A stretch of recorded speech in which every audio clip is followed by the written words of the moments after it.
큰 용사여 여호와께서 너와 함께 계시도다. 지금은 300용사 부흥단 대표 총재이신 정주갑 목사님의 설교 말씀을 청취하시겠습니다.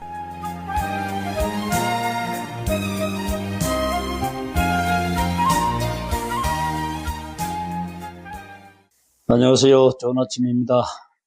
정주갑 목사입니다. 오늘 이 좋은 아침에 같이 은혜 받을 하나님의 말씀은 요한복음 14장 16절에서 20절 말씀입니다. 제가 봉독해 드리겠습니다. 내가 아버지께 구하겠으니 그가 또 다른 보혜사를 너희에게 주사 영원토록 너희와 함께 있게 하리니 그는 진리의 영이라. 세상은 능히 그를 받지 못하나니 이는 그를 보지도 못하고 알지도 못합니다. 그러나 너희는 그를 아나니 그는 너희와 함께 거하시며 또 너희 속에 계시겠습니다.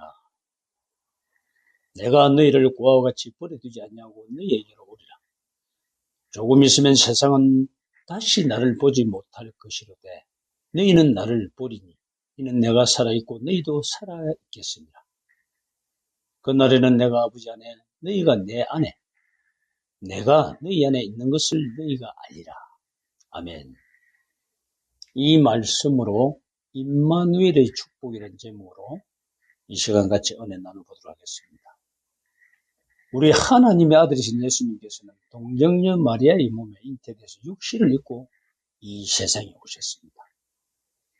마태복음 1장 18절에서 23절을 보면은 요셉은 자신의 약혼녀인 마리아가 임신했다는 소식을 듣고 깊이 고민하다가 정혼관계를 가만히 끊고 있습니다. 그러나 이때 주의 사자가 요셉의 꿈에 나타나 다윗의 자손 요셉아, 네 아내 마리아 데려오기를 무서워하지 말라. 그에게 잉태된 자는 성령으로 된 것이라. 아들을 낳으리니 이름을 예수로 하라. 이는 그가 자기 백성을 그들의 죄에서 구원할 자이심이라는 뜻을 품고 있다고 저는 말씀을 하고 있습니다. 또 주의 사자는 700여 년 전에 이사야 선지자가 예언한 말씀을 인용하여서 보라, 처녀가 잉타의 아들을 낳을 것이요 그의 이름은 임마누엘이라 하리라 하셨으니 이를 번역한즉 하나님이 우리와 함께 계시다 함이라고 말해 주었습니다. 여기서 우리는 예수님의 또 다른 이름이 임마누엘이라는 것을 알게 됩니다. 다시 말해서 하나님의 아들이신 예수님이 이 세상에 오심으로써 하나님이 우리와 함께 계시다라는 임마누엘의 놀라운 축복을 우리가 받게 된 것입니다. 그런데 죄는 인간들 하여금 하나님을 등지고 하나님으로부터 멀리 떠나 하나님과 원수가 되게 만듭니다. 따라서 인간들은 하나님을 까맣게 잊어버리고 하나님 없이 제멋대로 살다가 결국 심판을 받아서 멸망에 이르게 됩니다. 성경을 보면 하나님을 잊어버리고 죄 가운데 살던 인간들은 노아 시대부터 그때부터 이르러서 노아 8식구를 제외하고는 모두 심판을 받아서 홍수로 멸망하게 되었죠. 그 후에 죄악이 가득했던 소돔과 고모라가 유황불에 멸망당했습니다. 이는 장차 죄로 타락한 이 세상이 유황불 심판을 받아서 멸망할 것을 경고하는 의미심장한 사건입니다. 구약 성경을 보면은 범죄한 인간들은 하나님을 가까이 할 수가 없었습니다. 제사장 위에는 하나님이 임재하시는 지성소를 들여다볼 수가 없었죠. 가까이 하면은 죽음을 면하지 못했습니다. 출애굽기 19장을 보면은 하나님께서 특별히 이스라엘 백성들에 나타나 말씀하실 때는 백성들로 하여금 몸을 성결하게 하고 옷도 깨끗이 빨아입고 사흘 동안 준비하도록 명하셨습니다. 그리고 만일 사람이나 짐승이나 하나님이 정해주신 경계선에 가까이 가면 죽을 것이라고 말씀하셨습니다. 그러나 하나님을 가까이 할 수 없는 범죄한 인간임에도 불구하고 정말로 믿음의 조상인 아브라함과 이삭과 야곱과 요셉은 하나님이 함께 하심으로 범사에 행통하는 축복을 받았습니다. 사실 이스라엘 백성들이 하나님이 함께 하시는 축복을 받은 이유는 창세전에 택함 받은 하나님의 백성이기 때문이죠. 하나님께서는 창세전에 택하신 하나님의 백성들을 위하여 독생자 예수님을 이 세상에 보내주셨고 십자가의 보혈로 모든 죄를 대속해 주셨으며 또 보혜사 성령을 보내서 영원히 함께하는 복을 주셨습니다. 그러므로 성령으로 아니하고는 누구든지 예수님을 주시라 할 수가 없다고 고린도전서 12장 3절에 이렇게 착하게 말씀해 주고 계십니다. 그뿐만이 아니죠. 하나님께서 창세전에 택하신 하나님의 백성들, 곧 영생을 주시기로 작정된 자들은 모두 성령으로 말미암아 예수님을 믿게 된다고 하였습니다. 이렇게 성령으로 말미암아 예수님을 믿게 된 사람은 누구나 성령으로 거듭나게 됩니다. 성령으로 거듭난 사람은 먼저 반드시 죄를 회개하게 됩니다. 예수님의 십자가 은혜를 생각하면서 눈물로 회개하는 역사가 나타납니다. 그리고 성령을 선물로 받아서 은혜 가운데 살게 됩니다. 성령으로 거듭난 사람은 자신의 죄와 허물을 깨닫습니다.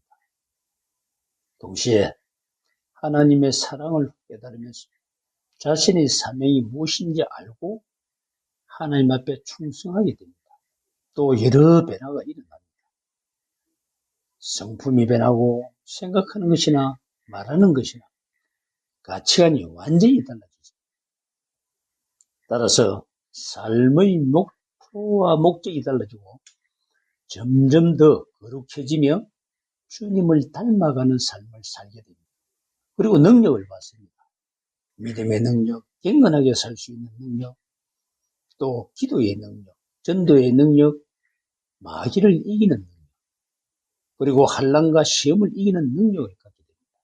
무엇보다도 신앙생활이 즐거워집니다. 예배가 즐거워지고 찬양과 기도 생활이 즐거워지고 말씀을 읽고 듣는 것이 즐거워지면서 영혼을 구원하는 전도 일에 보람을 느끼게 됩니다.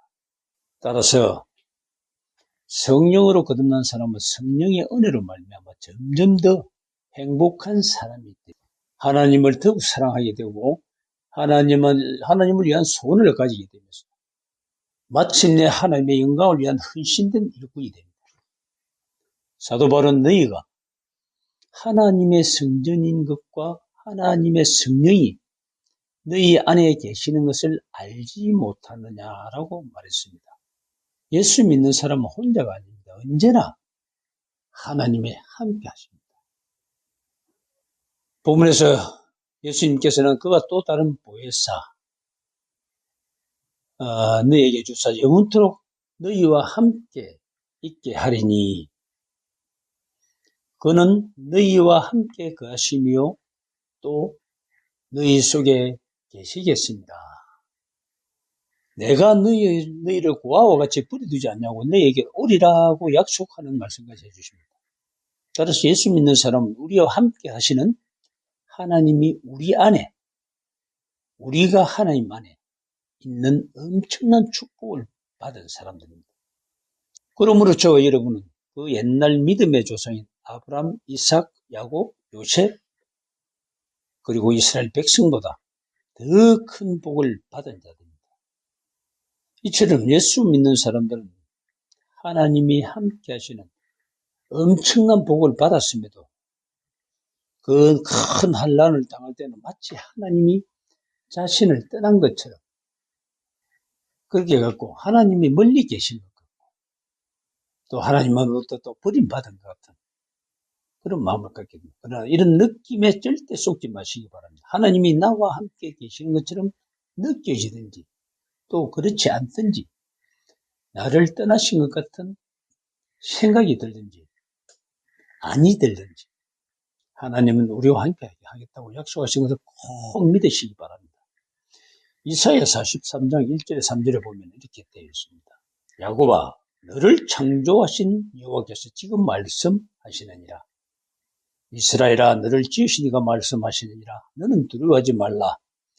내가 너를 구속하였고 내가 너를 지명하여 불렀나니 너는 내 것이라.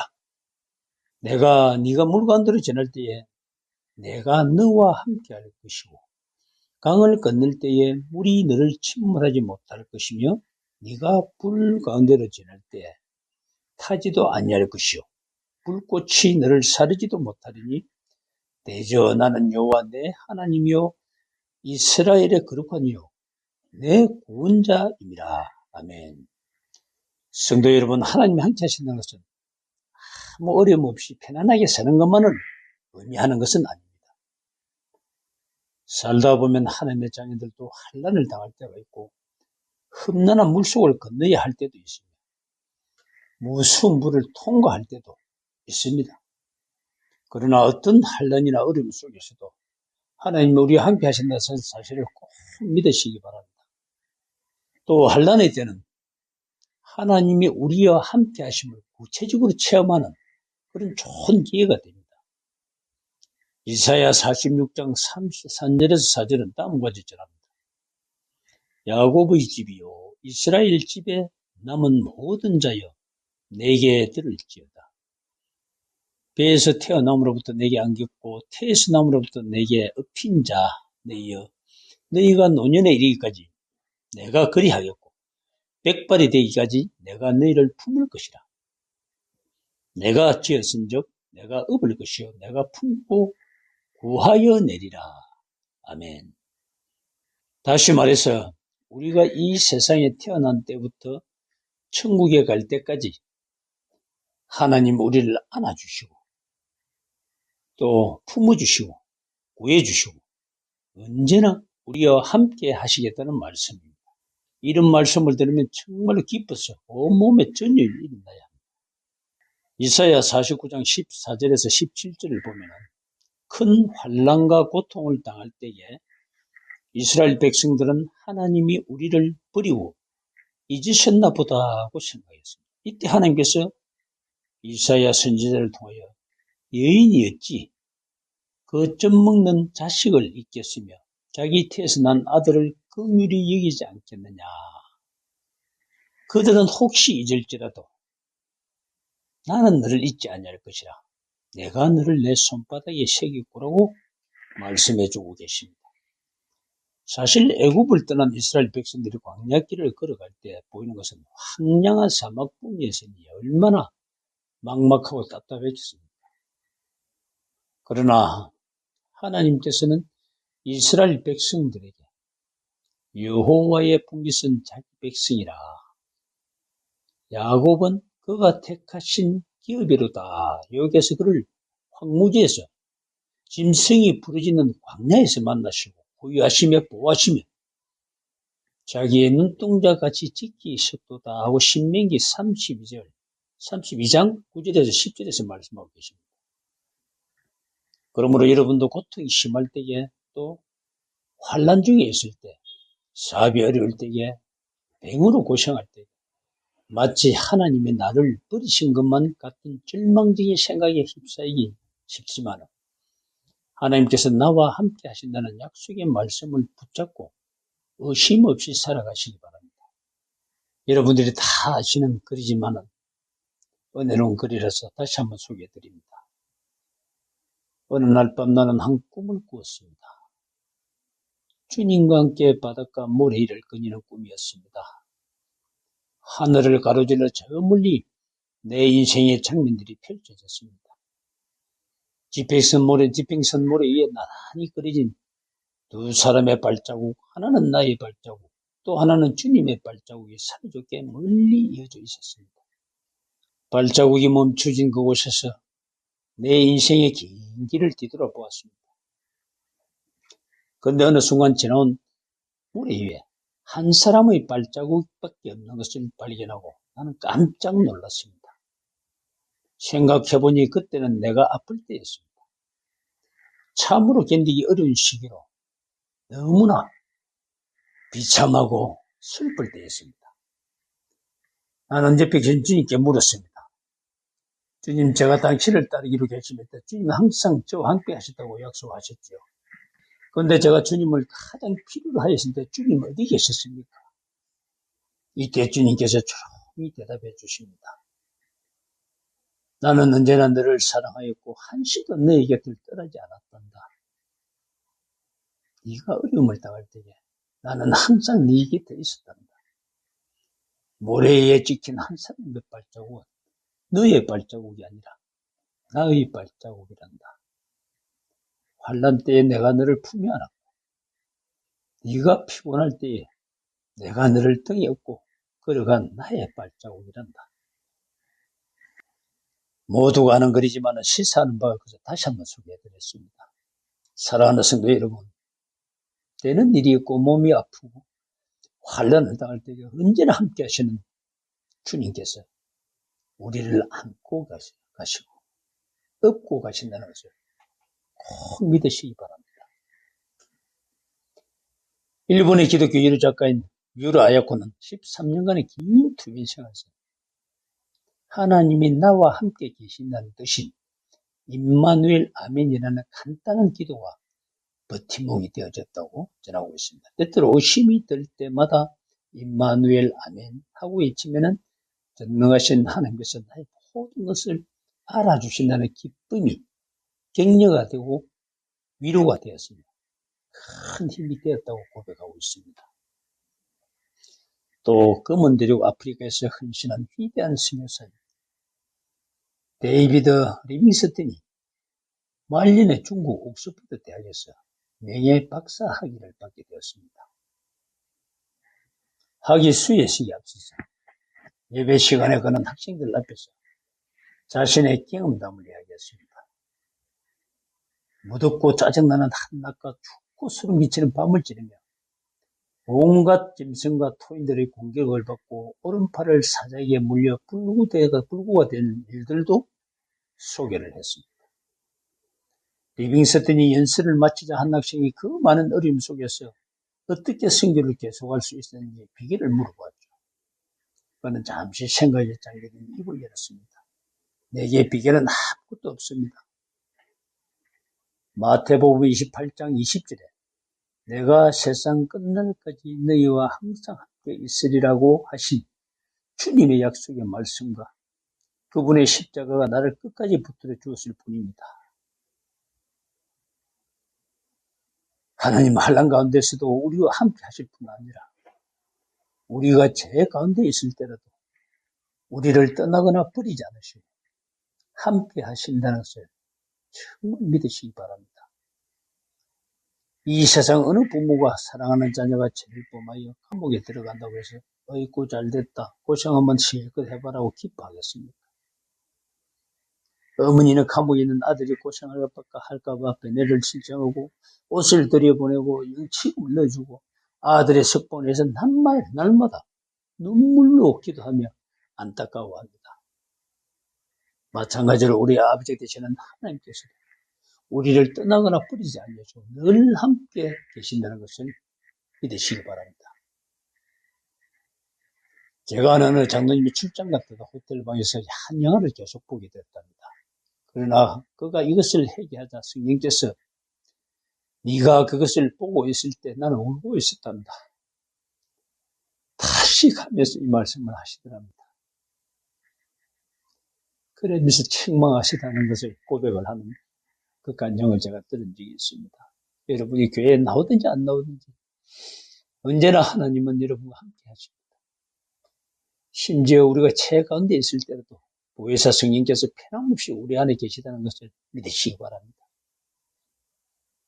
저와 여러분이 하나님께서 기뻐하시는 일을 하며 살 때 하나님께서 얼마나 좋아하시겠습니까? 그러나 범죄하고 하나님의 마음을 아프게 하면 주님이 슬퍼하면서 눈물 흘리고 계시다는 것을 기억하고서 죄악을 끊어버리고 회개하는 마음을 가지시기 바랍니다. 저 역시 이제부터라도 하나님을 기쁘게 해드리기 위해서 정말 몸부림치면서 살아가고 있습니다. 로마서 11장 29절에서 바울은 하나님의 은사와 부르심에는 후회하심이 없느니라고 말하고 있습니다. 하나님께서 저와 여러분에게 주신 은사가 얼마나 많은지 모릅니다. 또 저와 여러분을 불러주셔서 하나님의 자녀가 되게 하여 주시고 천국 백성이 되게 해주신 것에 결코 후회하지 않으십니다. 다시 말해서 우리가 어려웠어? 남보다 잘났어? 아니요. 그래서 하나님이 우리를 부르신 것이 아닙니다. 우리가 연약할 때에, 죄인 되었을 때에, 심지어 원수 노릇할 때 하나님은 우리를 위해서 독생자를 보내주시고, 그렇게 보내주신 우리 예수님 십자가 못 박았습니다. 하나님은 우리의 모든 죄를 사해 주심으로써 우리에 대한 우리 하나님의 사랑을 확정해 주셨다고 로마서 5장 8절에 말씀해 주고 계십니다. 하나님이 택하신 백성들에게 주신 특별한 축복이 있습니다. 하나님의 백성들이 죄 가운데 살면 하나님이 진노하시고 환난을 내리시나 결국에는 이 모든 일에 네게 임하여 이 모든 일이 네게 임하여 환난을 당하다가 끝날에 네가 네 하나님 여호와께로 돌아와서 그의 말씀을 청종하리니 네 하나님 여호와는 자비하신 하나님이시라. 그가 너를 버리지 아니하시며 너를 멸하지 아니하시며 네 조상들에게 맹세하신 언약을 잊지 아니하시리라. 신명기 4장의 말씀이 있습니다. 그 말씀이 그대로 이루어진다는 것입니다. 아멘입니다. 하나님의 백성들이 죄를 회개하고 돌아오면 하나님이 얼마나 기뻐하시는지 그 백성을 불쌍히 여긴다고 하셨습니다. 천국에 있는 죄 없는 99명보다 여러분이 돌이키는 그 한 명이 돌이키기를 하나님이 기다려 계심을 꼭 잊지 마시기 바랍니다. 요엘서 2장 23절 26절을 보면 다음과 같은 말씀을 전해줍니다. 그가 너희를 위하여 비를 내리시되 이런 비를 너희에게 적당히 해주시니 이런 비와 늦은 비가 예전과 같을 것이라. 마당에는 밀이 가득하고 두께는 새 포도주와 기름이 넘치리로다. 내가 전에 너희에게 보낸 큰 군대 곧 메뚜기와 너치와 상충과 팥죽이와 먹은 해수대로 너희에게 갚아주리니 너희는 먹되 풍족히 먹고 너희에게 놀라운 일을 행하신 너희 하나님 여호와의 이름을 찬송할 것이라. 내 백성이 영원히 수치를 당하지 아니하리라고 이렇게 말씀을 하고 계십니다. 회개하고 돌아오기만 하면 옛날에 겪은 죄악을 당한 해수대로 회복시켜 주시겠다는 말씀입니다. 하나님은 얼마나 자비하십니까? 얼마나 자비하신 하나님이십니까?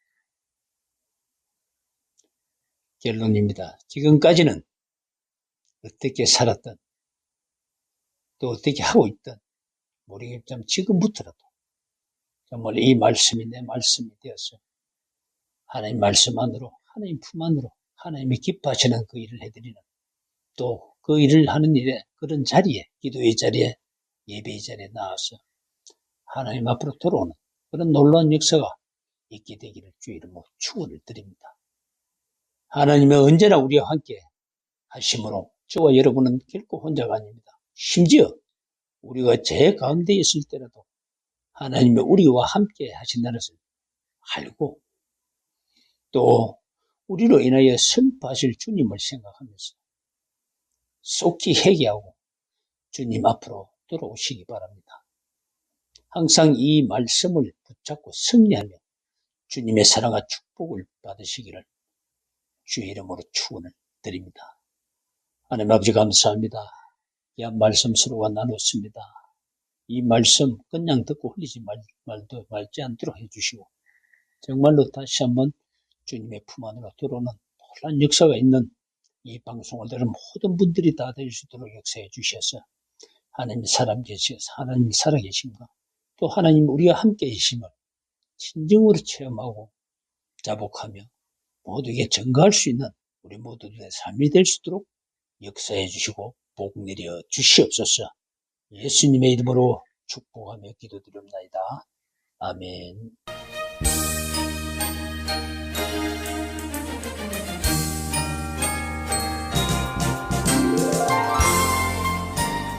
지금까지 300용사 부흥단 대표 총재이신 정주갑 목사님의 설교 말씀을 청취하셨습니다. 300용사 부흥단 횃불기도회는 기도하는 겸손한 용사들을 찾고 있는 초교파적 단체입니다. 한국의 송파구를 중심으로 전국적인 지부를 두고 있으며 미국에는 뉴욕의 뉴욕 지부 뉴욕 새생명교회, 뉴욕 샬롬 지부 뉴욕 샬롬 교회가 있으며 LA의 LA 본부, LA 웨스트 지부 등 6개의 지부가 있으며 앞으로 세워질 지부는 조지아, 노스캐롤라이나, 플로리다, 필리핀, 일본 등 열방의 문을 열게 되어 내년 2월에는 파키스탄 지부가 발대식을 갖게 됩니다. 300용사 부흥단 횃불 기도회 자세한 문의는 한국 010-5788-4569, 010-5788-4569번이나 미국 617-780-6521